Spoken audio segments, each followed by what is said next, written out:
Welcome back to Leilani's Couch, y'all. It's your 10-minute refuel. Today we're talking about that secret weapon in business nobody puts on their resume, but everybody needs: reading the room. You ever walk into a meeting and just feel like the vibe is off? Not like Mercury in retrograde off, but like something's not being said, That's the invisible stuff. The emotional and social intelligence that actually runs the show, especially when stakes are high. There's research out there showing leaders who pick up on those subtle, unspoken cues outperform those who bulldoze their way through every room. That stuff actually moves the needle. I remember reading about this one tech CEO. Can't remember if it was Facebook or Twitter back in the day, but the point stands. They had a chance to make a huge pivot in strategy, right? The board was giving all the body language of, nope, we need something different. But the CEO just kept charging ahead. Guess what? Opportunity fizzled. What happens is when you ignore those signals, no one feels heard and business doesn't move. I've seen that in my world too. Let me tell y'all, as a real estate broker, I've sat at the negotiation table and you quickly learn. If someone's shifting in their seat, glancing at their phone, biting their lip, that's not just nerves, that's discomfort. I had this one deal on the brink of disaster until I noticed my client's eyes darting every time I mentioned closing costs. I paused, asked a question about her concerns, and boom, the whole energy shifted. We cleared up confusion, kept the deal, and both sides walked away happy. What I'm getting at is most game changers in boardrooms, or kitchen tables for that matter, don't come from what's being said. It's what you notice before it even comes up. And this isn't about being perfect. That last episode, we talked about messy energy, right? Well, you can be both a little messy and incredibly observant. Reading the room is knowing when your voice is needed and when you need to listen harder than you speak.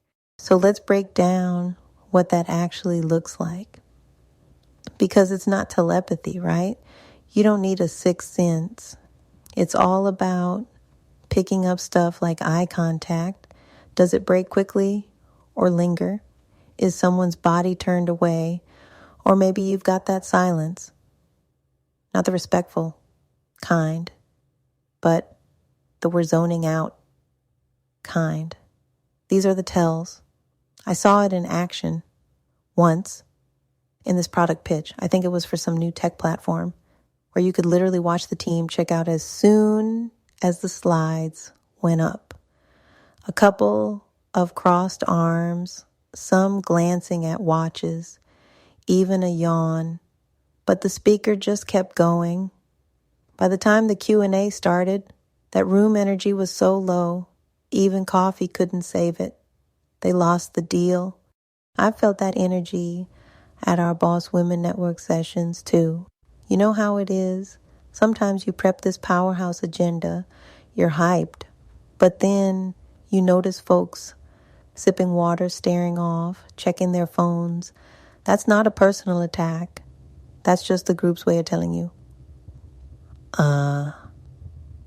pivot, please. I caught it once, maybe more than once. Let me be real. So I just stopped, acknowledged the elephant in the room, started a fresh convo about what they needed most that day, and poof, you could feel everyone come back to life. I learned this later after a few group dismantles. Sometimes groups just don't align with core visions, so no matter what you do, it is not going to work. Now, I really believe in reading that group energy and adjusting in the beginning. Like, don't force your agenda so hard that you miss what's actually needed. And honestly, this is one of those things that gets easier the more you brave those little awkward moments and keep showing up anyway. So next time you're leading a meeting or making a pitch, try scanning for those little social clues. It's not about being suspicious. It's about being present. Kind of like we talked about a few episodes back with networking and presence. All those episodes connect because at the end of the day, it's your energy that guides the room, but only if you're tuned in. Let's get practical before we wrap. So you sense the vibe is off. Now what? Here's where confidence meets humility, which, by the way, is a theme we circle back to a lot on this podcast. Don't just bulldoze, pause. Ask a clarifying question. Hey, before we move ahead, is there anything I'm missing? Sometimes just letting a little silence hang for a second invites people to open up. Another move is to literally address the energy. I mean, Oprah does this masterfully. You know how intense interviews, she'll stop and say, tell me what you're feeling right now. And everyone just sigh, relaxes. That's a room reset. It takes guts, but it works. I remember this one vendor meeting I had. Things were stressed. Tone was short. You could practically taste the tension. I just named it like, y'all, I'm feeling some tension here. Is there something we need to clear up before we move forward?